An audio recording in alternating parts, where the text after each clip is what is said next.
Sales contes amigos un sábado por la noche. Todo parece normal. Hasta que pasa algo que cambia la noche por completo. Alguien acaba de ser ascendido. Otro acaba de romper con su novia. Alguien cumplió años la semana pasada y lo están celebrando tarde. Porque nadie se puso de acuerdo en una fecha. El caso es que están bebiendo. De esas noches en las que cada ronda viene con una historia y alguien no para de gritar. Una más. Aunque definitivamente no si una más. Te has tomado quizzes 6 chupitos de vodka. 3 cervezas y algo llamado cocaína liquida que el camarero promicio que te pondría tono. Te sientes increíble, invencible. Esta es la mayor noche de tu vida. Tu amigo pide otra ronda. Piensas, ya estoy borracho. Que más me va a hacer una más. Así que la aceptas. Luego otra. Luego una más porque alguien está pagando y es de mala educación decir que no. Estás tambaleando un poco. Pero no pasa nada. Todos están tambalindos. Lo están pasando genial. Para estos santos 20, ¿no? Entonces la habitación empieza a dar vueltas. No de una forma divertida, sino de una forma en que algo anda mal. Te sientes, intentas concentrarte. Tus amigos se ríen de algo, pero ya no puedes seguir la conversación. Sientes náuseas, muchas náuseas. Te levantas para ir al baño y tus piernas no funcionan bien. Das 2 pasos y te desplomas. Oh, hola. Antes de hablar de por qué, tu cerebro está a punto de apagarse como una computadora portátil. Con la batería agotada, juguemos en juego rápido. Voy a decir algunos mitos sobre el alcohol. Y tú me dices verdadero o falso. Listo, mito o no. Si vomitas, has sacado el alcohol de tu sistema y estás a salvo. Verdadero o falso. Falso una vez que el alcohol está en tu torrente sanguíneo. Vomitar no ayuda. Ya está ahí haciendo daño. Además, podrías ahogarte con tu propio vómito y morir de todos modos. Así que en realidad es peor. Mito 2. Tomar café o una ducha fría te despierta. Verdadero o falso. Falso. El café te convierte en una persona borracha completamente despierta. Eso es todo. Solo el tiempo procesa el alcohol. Tu hígado lo descompone a razón de una bebida por hora. Y literalmente no hay nada que puedas hacer para acelerarlo. Mito 3. No puedes morir por intoxicación alcohólica si solo bebes cerveza. No licores fuertes. Verdadero o falso. Falso. El alcohol es alcohol. Si bebes suficiente de cualquier cosa que contenga etanol, tu cerebro se desconectará. La cerveza simplemente tarda más porque tienes que beber mayor cantidad. Pero la gente se muere por atracones de cerveza. Bien, ahora hablemos de lo que sucede cuando bebes tanto que tu cerebro literalmente olvida cómo mantener. Te con vida. Y un recordatorio rápido. Jimi Hendrix, Bon Scott, Amy Winehouse, John Bonham. Todos músicos legendarios que murieron exactamente así. Así que si piensas que esto solo les pasa a los aficionados, te equivocas. Le pasa a todo el mundo que bebe demasiado. Entonces, ¿qué es el alcohol y por qué convierte tu cerebro en una computadora defectuosa? El alcohol, específicamente el etanol, es un depresor. Cuando lo bebes, aproximadamente el 20% se absorbe en el estómago y el resto en el intestino delgado. Liga rápidamente el torrente sanguíneo, atraviesa el cerebro y comienza a interferir con los neurotransmisores. El cerebro funciona con un equilibrio entre señales excitatorias, que hacen que las neuronas se activen, y señales inhibitorias, que ralentizan las neuronas. El alcohol aumenta el GABA, tu principal neurotransmisor inhibitorio, por lo que te sientes relajado y menos ansioso cuando bebes. Al principio, esto se siente genial, eres más sociable, menos cohibido, más gracioso en tu propia mente. Esta es la parte divertida de beber, pero a medida que sigues bebiendo, el alcohol no solo te relaja, comienza a desactivar regiones cerebrales enteras. El lóbulo frontal, que se encarga de la toma de decisiones y el control de los impulsos, se desconecta primero. Por eso, cuando estás borracho, crees que tomar más tragos es una idea brillante. Entonces, el cerebelo, La part Q controla el equilibrio y la coordinación. Comienza a falar. T tambaleas. Arrastras las palabras. No puedes caminar en línea recta. Pero aquí están se vuelve mortal. En lo profundo de tu cerebro se encuentra el tronco encefálico, que controla funciones automáticas como la respiración, el ritmo cardíaco y la conciencia. Es el sistema de soporte vital de tu cuerpo.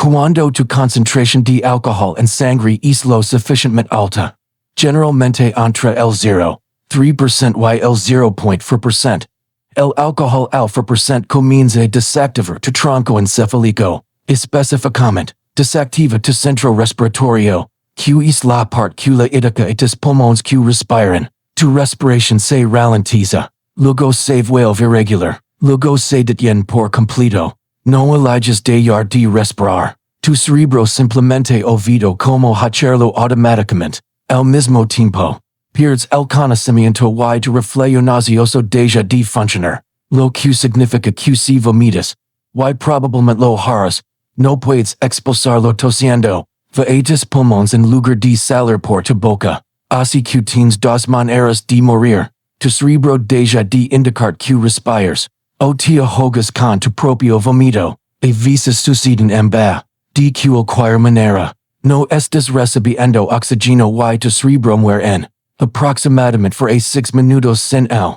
Recorramos la línea de tiempo, desde que te estás divirtiendo hasta que mueres en él. Suelo de en bajo 0 a 1. Estás bebiendo y es divertido. Estás relajado. Eres sociable. Estás contando historias que probablemente no son tan graciosas como crees. Pero todos se ríen de todos modos porque también están borrachos. Tu concentración de alcohol en sangre está aumentando. Con 0,05%. Te sientes relajado. Con 0,08%. Estás legalmente borracho. Con 0,12%. Definitivamente estás afectado. Pero aún te lo estás pasando bien. Tu lóbulo frontal está empezando a desconectarse. Por lo que un trago más parece una buena idea. Aunque hayas tomado si tragos en la última hora y no a dos. Sigues bebiendo. Pero estás cruzando la línea de borracho a peligrosamente borracho. Tus amigos podrían notar que rastras las palabras más de lo normal. O que tropiezas más que los demás. Tu concentración de alcohol en sangre liga al 20%. Luego el 25%. Y después se acerca al 30%. A este nivel. Estás en territorio de perdida de memoria. Puede que camines y hables, pero ya no formas recuerdos. Tu visión está borrosa. La habitación no deja de dar vueltas. Y tu cuerpo te grita que dejes de beber. Pero tu cerebro está demasiado afectado para escapar esas señales. Tropiezas con fuerza, casi te sees. Y tus amigos empiezan a preocuparse. Alguien te pregunta si estás bien. Dices que estás bien. Pero no lo estás. Entre la segunda y la tercera hora, ya no te diviertes. Estás sentado porque es imposible estar de pie. Tu piel está pálida. Sudas y sientes que podrías vomitar o desmayarte, o ambas cosas. Tu concentración de alcohol en sangre está entre el 35% y el 40%. Lo cual está muy por encima del nivel de riesgo para la vida. Para que te hagas una idea. El 40% es la 50 del alcohol. La dosis que mata el 50% de las personas que la alcanzan. Tu respiración se vuelve superficial y lenta. En lugar de 12 a 16 respiraciones por minuto. Haces tal vez 6 u 8. Tu tronco encefálico lucha por mantener tu sistema respiratorio funcionando. Tus amigos intentan mantener despierto. Te dan palmaditas suaves en la cara. Dicen tu nombre. Te preguntan si puedes oírlos. Apenas puedes responder. Entonces te quedas completamente flácido. No dormido. Inconsciente. Hay una diferencia. Dormido. Te pueden despertar. Inconsciente. No. Entre la tercera y la cuarta hora. Estás completamente inconsciente y tu respiración es críticamente lenta. Tal vez una respiración cada 15 segundos. Tal vez una cada 30 segundos. A veces largas pausas en las que no respiras en absoluto. El centro respiratorio de tu tronco encefálico está fallando. Las neuronas que se activan automáticamente para hacer respirar están tan deprimidas. por el alcohol que apenas funcionan. Tu saturación de oxígeno está bajando. Tus labios y que se están poniendo azules. Tu cerebro no está recibiendo suficient oxígeno. Y aquí están se divide en dos escenarios igualmente terribles. O vomitas mientras estás inconsciente y evitas pulmones porque tu reflejo nauseoso ha desaparecido. O tu respiración simplemente se detiene por completo por sí sola. Escenario A. Vomitas.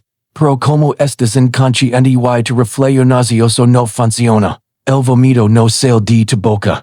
Baja a tu trachea y a tus pulmones. Tus pulmones se llenan de ácido estomacal y comida parcialmente digerida. No puedes respirar. No puedes toser para expulsarlo. Tu saturación de oxígeno sea cero en menos de un minuto. Tu cerebro ha estado sin oxígeno durante por minutos. Las neuronas están muriendo. Incluso si alguien te encuentra ahora mismo y llama al 911. Hay muchas posibilidades de que la persona que eres ya no esté. Escenario B. Tu respiración simplemente se detiene. Sin vómitos, sin asfixia. Tu tronco encefálico simplemente deja de enviar la señal que hace que tu diafragma se contraiga. Tomas una última respiración superficial y luego nada. Tu pecho no se mueve. No entra ni sale air. Tu corazón sigue latiendo durante unos minutos más porque tiene su propio sistema eléctrico. Pero sin oxígeno, finalmente también se detiene. El paro cardíaco sigue el paro respiratorio. Estás en el suelo de un bajo. Tus amigos finalmente llaman al 911. Pero han pasado al menos 15 minutos desde que dejaste de respirar. Los paramédicos llegan en 8 minutos. Intentan reanimarte. Pero tu cerebro ha estado sin oxígeno durante más de 20 minutos. Tiempo desde la primera bebida hasta la muerte. Poco menos de 4 horas. Entonces, ¿cómo se siente esto realmente desde tu perspectiva? Durante la primera o segunda hora, se siente genial. Estás relajado. Eres gracioso. Tienes confianza. El alcohol está haciendo exactamente lo que querías que hiciera. Luego hay un punto de inflexión donde la borrachera divertida se convierte en borrachera excesiva. La habitación empieza a dar vueltas de una manera que ya no es divertida. Sientes malestar estomacal.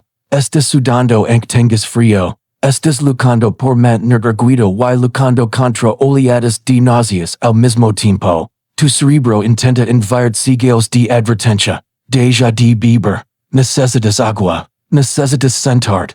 Pero esas señales están siendo ahagadas por el alcohol.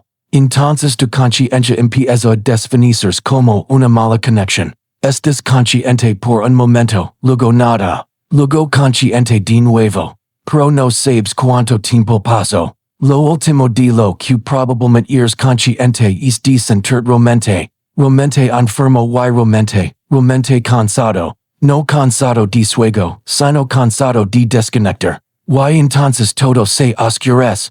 No como cerrar los ojos, sino como si alguien apagara un interruptor. Un momento exists, al siguiente no. No sientes que dejas de respirar porque ya no estás consciente. No sientes el vómito entrando en tus pulmones.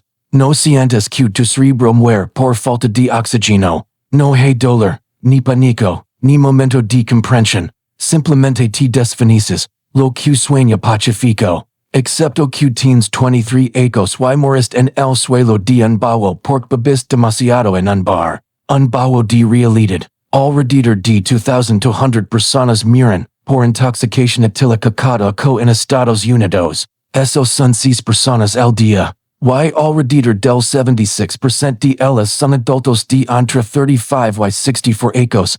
No estudiantes universitarios.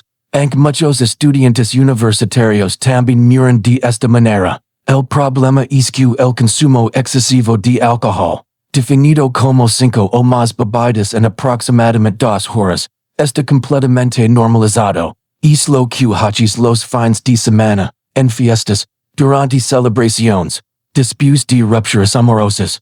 Todo el mundo tiene una historia sobre la vez que bebía demasiado y sobrevivió. Lo que crea esta falsa sensación de seguridad. Ya me he emborrachado así antes y no me pasó nada.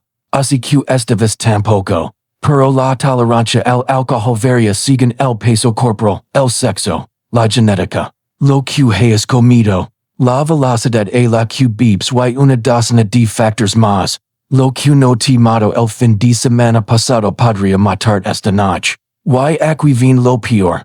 La gente deja a sus amigos peligrosamente borrachos solos. Para que se les pase la borrachera porque no quieren ruinar el ambiente, ni tener que ir al hospital, ni meterse en problemas por beber siendo menores de edad. Así que miras solo en una habitación o en el bajo. Mientras tus amigos están en la habitación de al lado tomando chupitos y rindos, sin darse cuenta de que dejas de respirar hace 20 minutos. Si alguien está tan borracho que no puede mantenerse en pie, no puede mantenerse despierto o su respiración parece anormal, llama al 911 inmediatamente. No pueden meterse en problemas por beber si están muertos.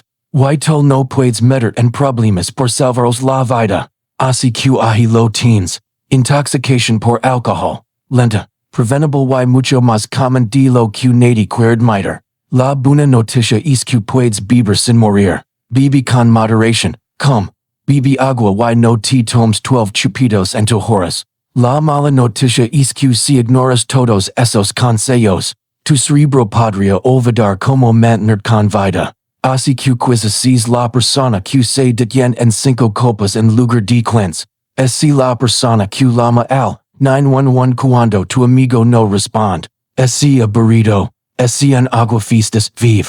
Porque la alternativa es convertir en una de esas personas al día que miran haciendo algo completamente legal y socialmente aceptable. Dale me gusta y suscribite si te gusta este video. Cuidate, bebe agua. Y si tu amigo se desmaya y no responde, llama al 911. O se despertará avergonzado o se despertará vivo. Ambas cosas son mayores que no despertar en absoluto.